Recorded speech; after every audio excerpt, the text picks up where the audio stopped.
ها يا امي، كل سنه وانت طيب. نفسك في ايه السنه دي؟ اجيب لك ايه؟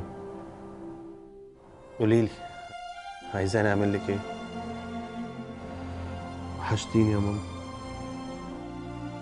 خليك فاكرها طول العمر. لو نفسك تجيب لمامتك هدية وهي مش معاك، جنب هدية ست الحبايب السنة دي خلي هديتك في مستشفى 57 صدقة جارية نتوسع بيها أكتر ونستقبل أطفال أكتر وأكتر، أو كفالة علاج طفل مريض تفرح قلب أمه بشفائه، أو تبرع شهري يساعدنا في مصاريف التشغيل ونوفر المستلزمات الطبية وندرب كوادر تفيد بلدنا في المستقبل.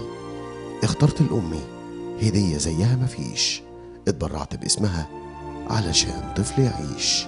مؤسسة مستشفى 57 لعلاج سرطان الأطفال بالمجان، رحلة علم هدفها الحياة.